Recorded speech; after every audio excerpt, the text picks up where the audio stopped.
ఇప్పుడు మీ క్లాస్ వాళ్ళు వేసినటువంటి ఓట్లు ఇట్లా ఎవరెవరి బాక్స్ లో వాళ్ళు ఉంది. మీరేం చేస్తారు, ఇది మీ ఎదురుకనే ఓపెన్ చేసి ఒక డబ్బాలోకి వేసి ఎవరు చేసినారని ప్రతి ఒక్కటి మీకు చూపిస్తారు. చూపించి ఇది 1వ అభ్యర్థి అంటే బ్యాట్ గుర్తుండే దీంట్లో చేస్తారు. బ్యాట్ కిక్కు పెట్టిన వాళ్ళు దీంట్లోకి బాల్కు 2వ వేసిండేది దీంట్లో చేస్తారు. 3వది బుక్ వేసేవాడు దీంట్లో చేస్తారు. 4వది బాక్స్ బాటిల్ వచ్చినట్టు దీంట్లో చేస్తారు. ఇది లోపల లాస్ట్కి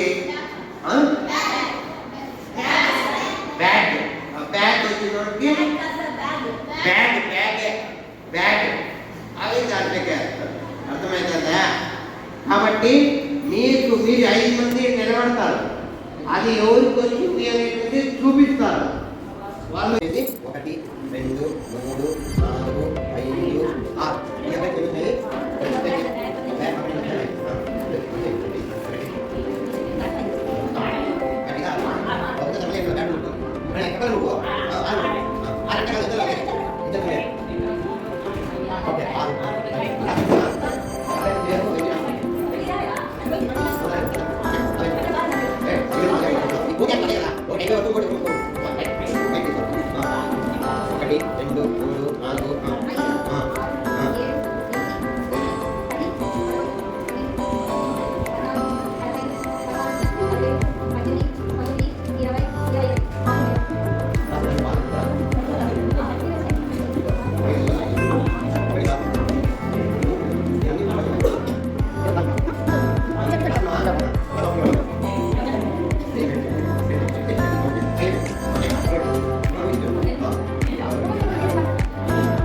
టోటల్ అన్ని చూస్తే 181 కోట్లు తక్కువ వస్తుంది. 81 ఫెయిల్ అయింది. మొత్తం ఎన్ని ఇది ఒకటి చూస్తే 81 వస్తాయి. దీనికి ఇక్కడ ఒకటి వస్తారు 81 అయితే. కాబట్టి పోలైన ఓట్లు 80, మీకు అందరికీ కలిపి వచ్చిన ఓట్లు కూడా 80. కాబట్టి వీళ్ళల్లో అందరికంటే ఫస్ట్ వచ్చినటువంటి వాళ్ళు ఎవరు? రాజు ప్రెసిడెంట్గా ఎన్నికవుతాడు. 2వ స్థానంలో వచ్చినటువంటి కిషోర్ కుమారు వైస్ ప్రెసిడెంట్గా ఎన్నికవుతాడు. సరేనా?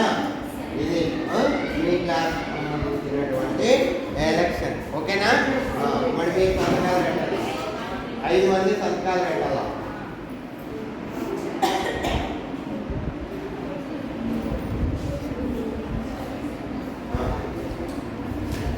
చూసినారు కదా మిగిలిన క్లాస్ వాళ్ళంతా.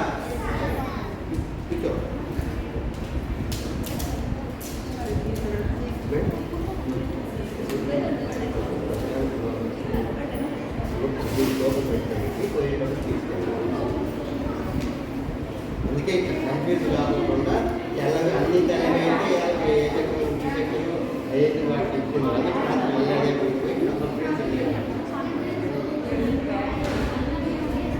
మీరు కూడా పెట్టాలా? ఎవరికి వెళ్తున్నారు? అవునా?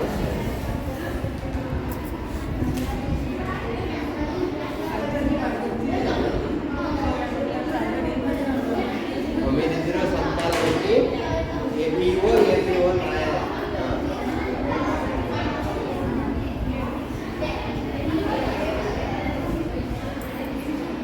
తెలిసిందా? ఇట్లా ఇది ఎలక్షన్ ప్రాసెస్. మీరు రేపొద్దున సర్పంచులుగానో ఎమ్మెల్యేలుగానో పోటీ చేస్తే ఇట్లా చేసే వరకు జరగకూడదు. ఇట్లా లాస్ట్లో సంతకం పెట్టకూడదు. అట్లా చేస్తే ఇట్లా చేయాలా, ఎప్పుడైనా కూడా ఒక పద్ధతి ప్రకారము ఉండాలి. అది అవగాహన కల్పించేకే మీకు ఏర్పాటు.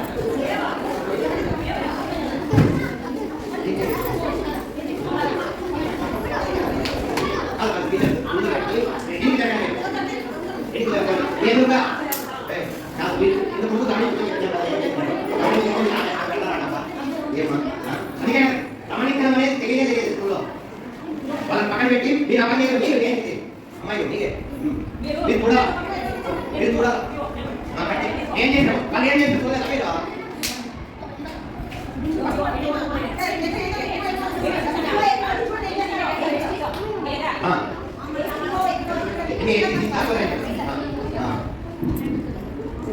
మీరు పెట్టిన పథకాలు ఉన్నాయా లేదా చూసుకోవాలా? అభ్యర్థులు ఉన్నాయా? లేకపోతే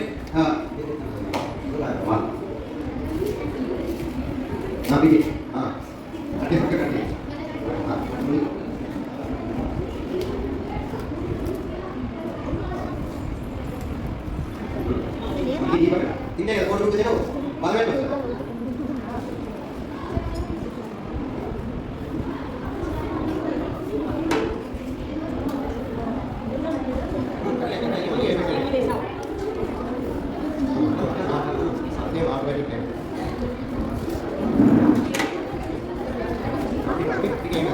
ఇప్పుడు మీరు చూడండి అభ్యర్థి వచ్చి ఈ కింది రాదు తీసి కింద చేస్తారు. ఒకటి రెండు అంటే మీకు కనపడేటట్టు చూసుకోండి. గట్టిగా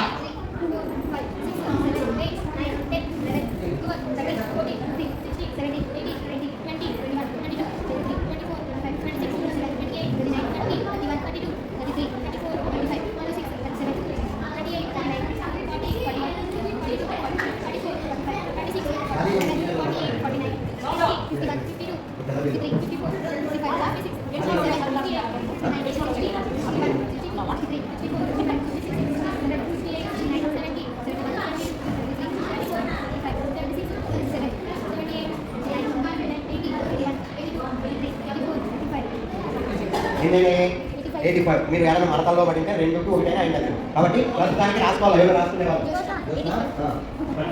ఒకటి తక్కువ ఉంది. 85 86 మడతల్లో 2 అదేనా?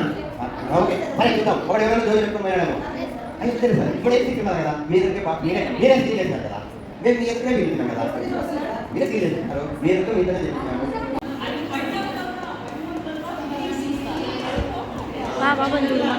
ఓకేనా? అయిపోయినాయా? చూసినారా? ఇప్పుడు అందరూ ఆ డబ్బాలు చూపిండి. మీరు అది ఖాళీ డబ్బాలు చూపిండి వాళ్ళకి. ఓకేనా? పోలైన ఓట్లు అన్నీ ఇచ్చినారు. ఇప్పుడు మీరు ముందుకు వచ్చేయండి. ఆ డబ్బాలు అక్కడ పెట్టేసారు. డబ్బా పక్కన అవే పక్కన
Five, 6,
మీరు దాంట్లో చూడాలి, డైరీ ఉంటుంది కదా, దాంట్లో ఒకటి డిఫరెన్స్. ఇప్పుడు మీకు వచ్చిండే దానిలో అందరికంటే ఎక్కువ ఓట్లు వచ్చిండేటువంటి వాళ్ళు బ్యాక్ గుర్తు అభ్యర్థి ఎవరు? మనోజ్ఞ 27 ఓట్లు ప్రెసిడెంట్. నెక్స్ట్ రెండవ స్థానంలో అబ్దుల్ హమీద్ వైస్ ప్రెసిడెంట్. మీరు ఇప్పుడు మీరేం చేయాలా? మీకు వచ్చిన ఓట్లు కరెక్ట్ అనో కాదో చూసుకొని అందరూ ఒకరొకరు సంతకాలు పెట్టాలి. పీఓని పక్కన పెట్టాలి, పీఓ ఎంపీఓ. ఓకేనా? చూడండి, ఎవరు? అమీర్, నీకు వచ్చిన 17 ఓట్లు కరెక్టే కదా? అరే దస్కత్ కరో కొంచెం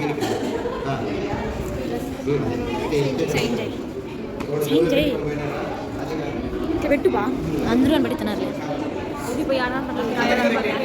రెండు నెక్స్ట్ వాళ్ళ ఓట్లు చూసుకొని సంతకాలు పెట్టించారు.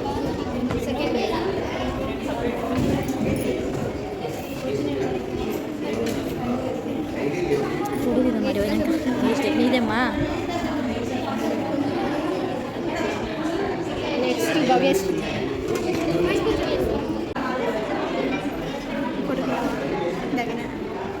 బాగుంది పక్క ఏం సూపర్ ఉంది మరి.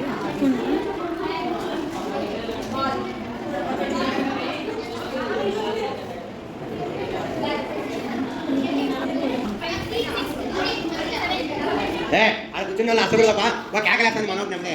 నేను చెప్పినాను రండి మేడం.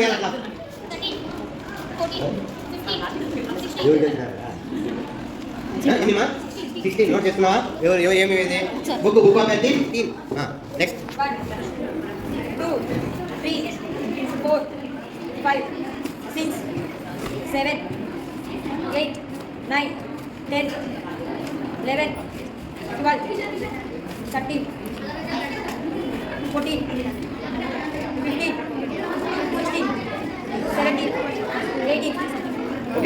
అంటే వాళ్ళకి ఉన్న ఓటు హక్కుని ఈ యాక్చువల్గా అయితే నిజమైన ఓటు అయితే మీకు 18 ఇయర్స్ కంప్లీట్ అయిన తర్వాత వస్తుంది. మాక్ ఎలక్షన్స్ కాబట్టి స్కూల్ లెవెల్లో ఇప్పుడే అంటే ఎలా ఉంటుంది అని తెలుసుకోవడానికి చక్కగా ఉపయోగపడింది. ప్రతి ఒక్కరూ కూడా ఓటు హక్కుని ఉపయోగించుకోవడం జరిగింది.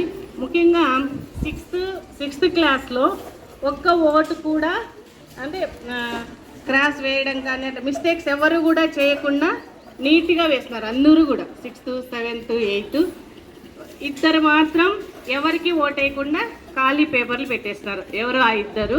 మిగిలిన అందరూ యూజ్ చేసుకున్నారు. ఇక 7th క్లాస్లో 6th క్లాస్లో నోటా కూడా యూజ్ చేసుకున్నారు. నోటా అంటే అంటే ఆ లిస్టులో నిలబడిన పోటీ చేసిన అభ్యర్థులు ఎవరికి ఓటు వేయడం ఇష్టం లేదు అని చెప్పడం అదనమాట. అంటే ఆ వ్యక్తి కూడా ఓటు హక్కును ఉపయోగించుకున్నట్టే. నోటాకు వేసినా కూడా మన ఓటుని యూజ్ చేసుకున్నామని అర్థం అనమాట.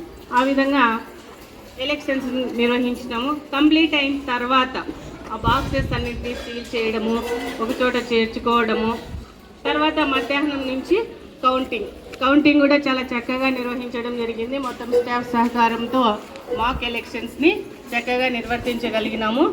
నెక్స్ట్ ఎలక్షన్స్ కౌంటింగ్లో ప్రతి ఒక్కరు అంటే క్యాండిడేట్లందరినీ అక్కడ నిలబెట్టి ఒక్కొక్కరికి అర్థమయ్యేలాగా వివరించి చక్కగా కౌంటింగ్ నిర్వహించడం జరిగింది. ఇప్పుడు ఎవరు గెలిచారు అనేదాన్ని హెచ్ఎం సార్ మనకి తెలియజేస్తారు. Thank you. ఓకే, అందరికీ గుడ్ ఈవినింగ్. మరి రాబోయే కాలానికి కాబోయే సర్పంచులు, తర్వాత ఎంపీటీసీ సభ్యులు, మండలాధ్యక్షులు, ఎమ్మెల్యేలు, ఎంపీలు అందరూ మీరే కదా.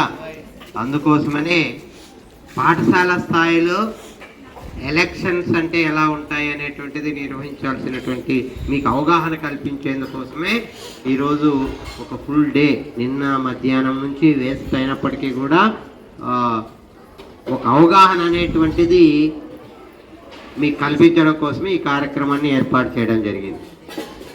మరి ఇప్పుడు ఏ విధంగా జరిగిందో ఎలక్షన్ ప్రాసెస్ అంతా కూడా అట్లానే జరుగుతుంది. జరిగి తీరిన అట్లా జరిపితేనే ఉపయోగం. కాబట్టి ఏ చిన్న అంశాన్ని కూడా ఇది చేయకోకుండా, మిస్ చేయకోకుండా ఎలక్షన్ ప్రాసెస్ ఎట్లుంటుందో అదేవిధంగా మీకు నిర్వహించడం జరిగింది. మొదట నామినేషన్లకు పేరు రాపిచ్చేటప్పటి నుంచి లాస్ట్లో ఎవరికి ఎన్ని ఓట్లు వచ్చినాయో ఒక చోట సంతకం పెట్టి ఇచ్చినారు కదా పోటీ చేసిన వాళ్ళు, అక్కడి వరకు అన్ని ప్రాసెస్ రూపంలోనే జరిగినాయి. అంటే మిమ్మల్ని క్యాంపెయిన్ చేసుకోవడం, అంటే మీ క్లాసులు లేకపోయేసి ఎవరు మాకు ఓటు వేయండి అని చెప్పడం కోసం టైం ఎక్కువ ఇవ్వలేదు, ఎందుకంటే క్లాసులు వేస్ట్ అయిపోతాయి కాబట్టి. ఓకే, ఎనీహౌ 9th క్లాస్ వాళ్ళు ఎలక్షన్ ఆఫీసర్స్గా ఉండి కొంత టీచర్స్కు సహకారంతో బాగా కండక్ట్ చేసినారు. ఎలక్షన్ అంతా కూడా వాళ్ళ ఆధ్వర్యంలోనే జరిగింది.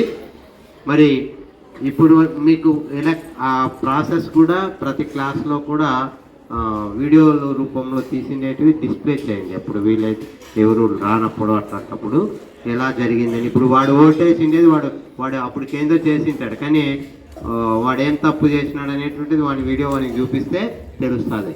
ఓకే, మరి 6వ తరగతిలో మొత్తం 5 మంది అభ్యర్థులు పోటీ చేసినారు 2 సెక్షన్లు. 6వ తరగతిలో అంటున్నా నేను, 6వ తరగతి ఏ సెక్షన్ బి సెక్షన్ అనడంలే. 6వ తరగతిలో 5 మంది పోటీ చేసింటే అందరికంటే కూడా ఎక్కువ ఓట్లు సి రాజు అనేటువంటి 6th class A section 6th class B section 6th క్లాస్లో రాజు అనే ఆయనకి 30 ఓట్లు వచ్చి ప్రెసిడెంట్గా ఎన్నిక కావడం జరిగింది. రాజు అట్లా. నెక్స్ట్ కిషోర్ కుమార్ 21 ఓట్లతో 6వ తరగతిలో వైస్ ప్రెసిడెంట్గా ఎన్నిక కావడం జరిగింది. మిగిలిన అభ్యర్థులకు కూడా కొన్ని వాళ్ళకు తగినటువంటి ఓట్లు రావడం జరిగింది. తర్వాత 7వ తరగతిలో అత్యధిక ఏ మనోజ్ఞ అనే అమ్మాయి అందరికంటే ఎక్కువ ఓట్లు వచ్చి 27 ఓట్లు వచ్చినాయి మనోజ్ఞకి. అక్కడ అక్కడ అట్లా. నెక్స్ట్ 7వ తరగతిలోని అబ్దుల్ హమీద్ అనే అబ్బాయికి 17 ఓట్లతో 2వ స్థానం, అంటే వైస్ ప్రెసిడెంట్గా ఎన్నిక కావడం జరిగింది.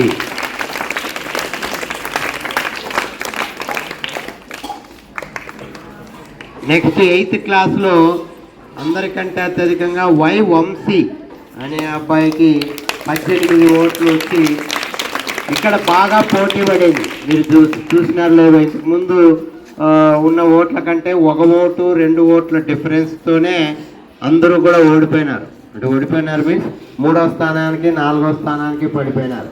చూడండి, 18 ఓట్లు మొదటి అభ్యర్థికి వస్తే 2వ అభ్యర్థి శ్రీ వైష్ణవి అనే అమ్మాయికి 16 ఓట్లు వచ్చినాయి. శ్రీ వైష్ణవి ఏదో పని మీద బయట పోయినట్టుంది, అంటే వాళ్ళ పేరెంట్స్ తీసుకున్నారు.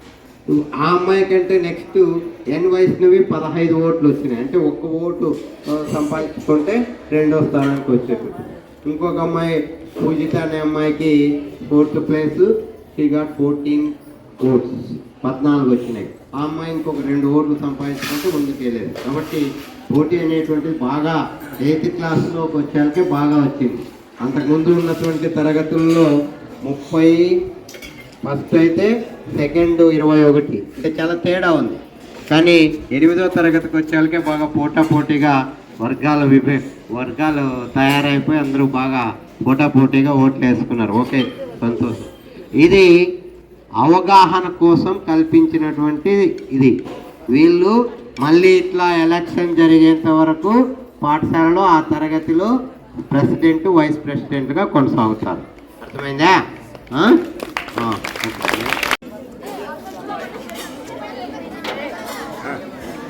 నాకు ఓటు వేసిన వాళ్ళందరికీ thank you.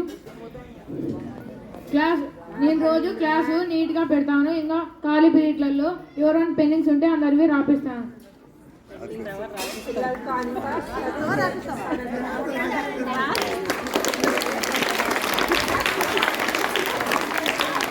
Okay okay, good. మరి ఈ రోజు నుంచి వీళ్ళు మీ ప్రజాప్రతినిధులపా? ఏమ్మా? పోటీలో మహిళలు చాలా మంది ఉండ్రు కానీ విజేతలు ఇద్దరే ఉన్నట్టున్నారు. ఇద్దరు వచ్చినారు ఈసారి. మొత్తానికి ఇది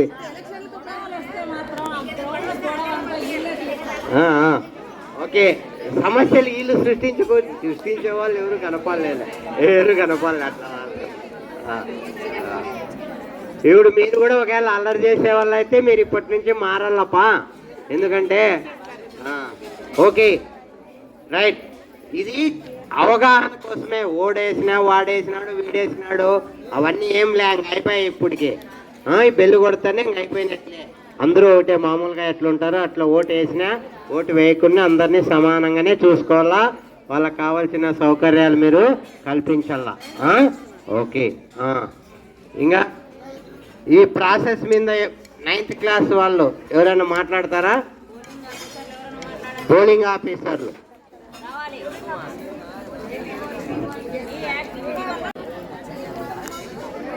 Good afternoon everyone. My name is C. Harita. I am studying in 7th class. Today I represent mock elections. Mock elections వల్ల ముందు కాలంలో ఎలా ఓట్లు వేసేవాళ్ళు, అలాగే మనం ఏం చేయాలి అనేది ఇప్పుడు నాకు తెలిసింది.